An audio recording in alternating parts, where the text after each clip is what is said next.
By the time this video comes out, it'll be October 9th, which in the Great White North is Thanksgiving.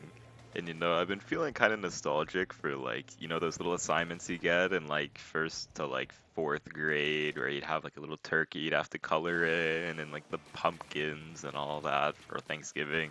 And being a big boy in college, university, whatever, you don't really get those for assignments anymore, which is quite unfortunate.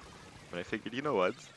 I like Splatoon, so I thought it'd be kind of fun to do a Splatoon themed like list of things I'm thankful for in Splatoon 3.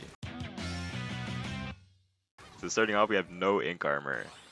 You know, I played Splatoon 2. Splatoon 2 is my most played Splatoon game with like almost 6,000 hours or whatever. And I fucking could not stand this special. I still hate Splatoon 2 to this day. It's a love-hate relationship, because I like Splatoon and I like how the game plays, but Splatoon 2 specials were just so fucked, dude. It was so bad. Like, Ink Armor especially, it was not great. Since when Splatoon 3, when they finally learned from their mistakes, and they're like, you know what, let's not have a special that goes to all of your teammates after the press of a button. Yeah, I was quite happy that they didn't do that. But with Ink Armor, it's like, nah, fuck you. I'm gonna be in spawn points, painting every micrometer of fucking ink, and I'm gonna give my entire team like 6 billion health. It's like, it just wasn't really fun. So, thank you Splatoon 3, thank you Nagami and the dev team for learning from your mistakes in that one. A bit of a controversial one, but I quite like the X rank point system in Splatoon 3. I know there's a lot of people that aren't fond of it, and I'm not talking about like the long matching times, because that's a bit rough, let's be honest, but I like the idea better of having you have to win a certain amount of games without losing a certain amount of games in order to get or lose points, because, I am just bad at the game, I guess you could say, for thinking that, but, like, come on, bro.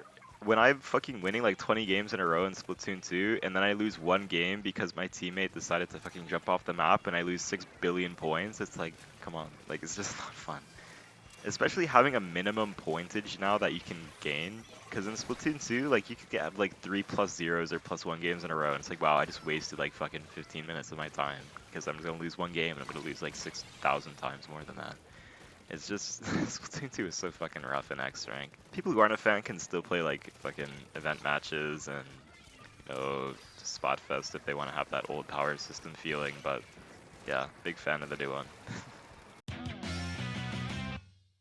Next is the Tana missile nerf. When Splatoon 3 came out, missiles were a bit strong to say the least, even with Crab being so dominant, but missile spam was still so fucking annoying with like reflex and all that, Flingza.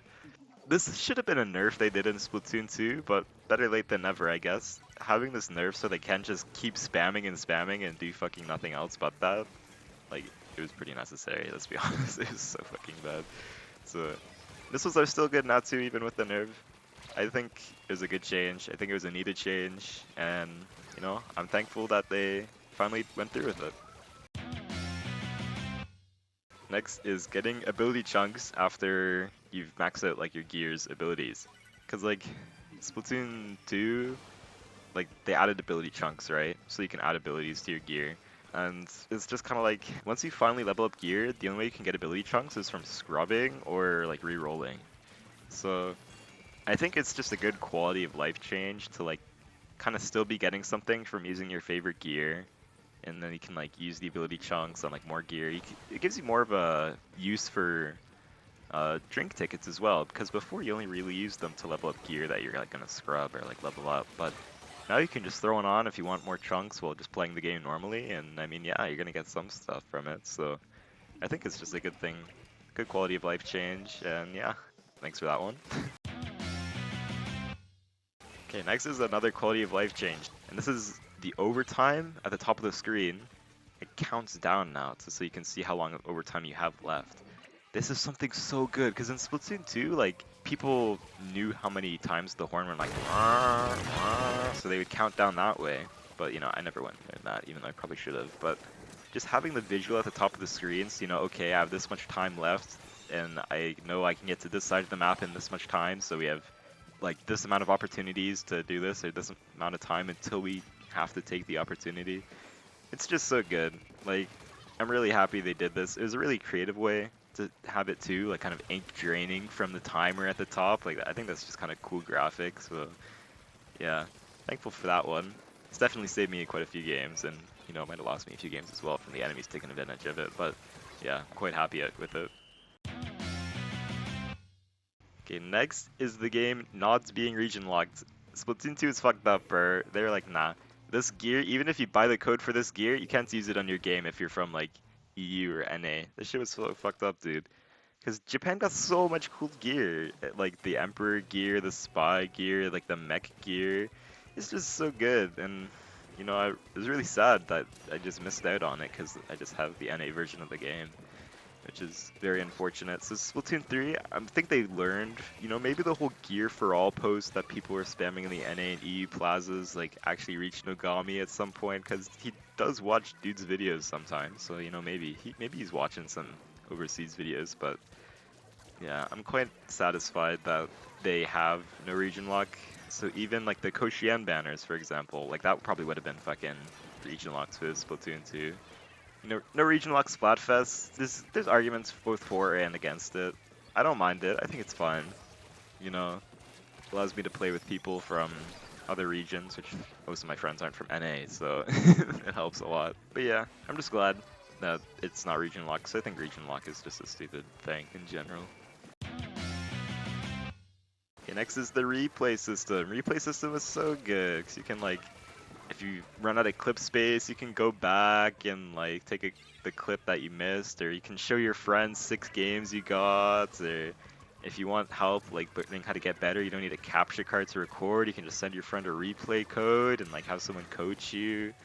You know, it's just so nice. I don't think anyone can really say anything bad about it. Like, why would you hate having a replay mode unless you don't want people watching your gameplay? But I mean, like, it's kind of whatever. I feel like most people don't watch their teammates' gameplays unless they're like actually throwing. But like, yeah, it's very nice. It's also good for catching hackers and stuff because you can send a replay code. I don't know if Nintendo does this, but theoretically, someone could send a replay code to Nintendo and they could be like, okay, fuck this guy and ban him. But I don't know. I doubt they actually do that. But the option is there, you know. They made some progress. Okay, now it's time for all the cheesy stuff. The next one is my friends.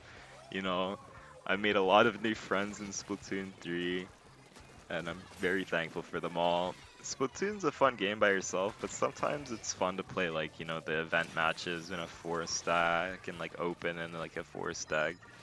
And you know, doing private battles and meme private battles, and Splatoon 3 has just introduced so many more people to the game and gotten so many more people invested into the game to get better. And you know, I've met lots of nice people over the past year and a bit, and I'm very thankful for everyone I've played with.